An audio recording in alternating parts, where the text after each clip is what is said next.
What is an octave? In order to understand octaves, we need to revisit the basic principle of note naming. And to do this, to start with, we'll ignore the sharps and flats.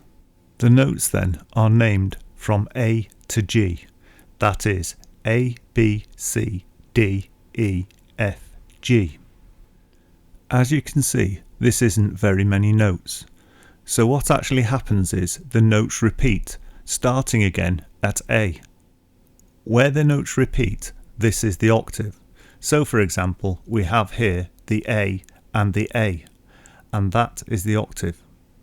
You'll notice that there are actually 8 notes between the two A's. And this is where the word octave comes from, because oct is 8, as in octopus and octagon. So the octave then is where the note repeats 8 notes up or 8 notes down.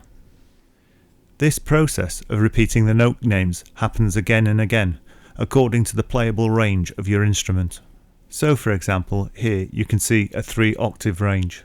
For simplicity's sake, I've used these examples going from A to A.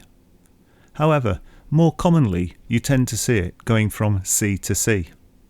If you look at a piano, for example, you'll notice how it starts at C in the vast majority of cases.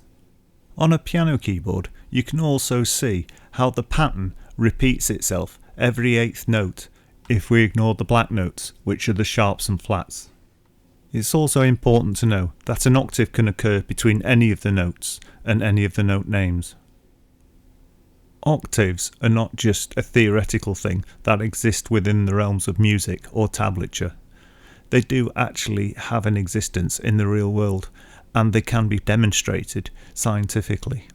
Here we have the illustration of a sine wave with 2 cycles. We know it's 2 cycles because it has 2 peaks and 2 troughs. If you've never seen this type of illustration before, this is how sound can look through a device called an oscilloscope. If we were to play a note exactly an octave up from this waveform, it would have exactly twice as many peaks and troughs. So an octave up is double the frequency. If we were to now take the original waveform and play it an octave down, it would halve the number of peaks and troughs, so it would halve the frequency. To summarise then, from the original waveform, if we double the frequency, it goes up an octave, and if we halve the frequency, it goes down an octave. And this effect can be heard clearly in the music. Let's try some practical applications of this then on the guitar so you can get used to the sound of octaves. Before you start though, make sure your guitar is absolutely in tune. Otherwise you'll be wasting your time doing these because you really won't develop an ear for them. The most obvious place to start is with the E strings. So if you play the top E string and the bottom E string, you will hear that they are both E's.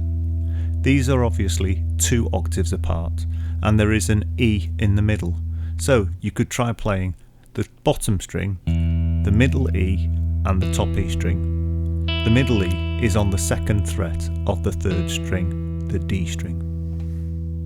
You could also try some fretted octaves. Because they're both fretted, you can actually move them around the guitar and get used to the sound of the octave in different places. You could also try listening to octaves on the A and the G string, the D and the B string, and the G and the E string. Playing all these different octaves and trying moving them up and down the neck will give you a really good idea of how the octave sounds, and theoretically you should be able to hear that sound again in the future quite easily.